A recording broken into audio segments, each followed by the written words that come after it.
Señora, buenas tardes. Hola, buenas tardes. Disculpe, ¿está su hija? ¿Quién la busca? Soy Roberto. ¿Roberto? Sí, Deja ver si está. sí, gracias. Hija, te busca un tal Roberto. Roberto. ¿En qué viene? ¿En moto o en carro? ¿A pie?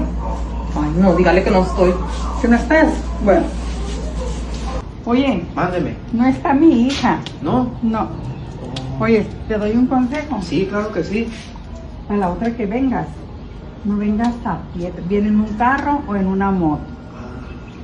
¿Sale? Bueno, Que gracias. te vaya bien.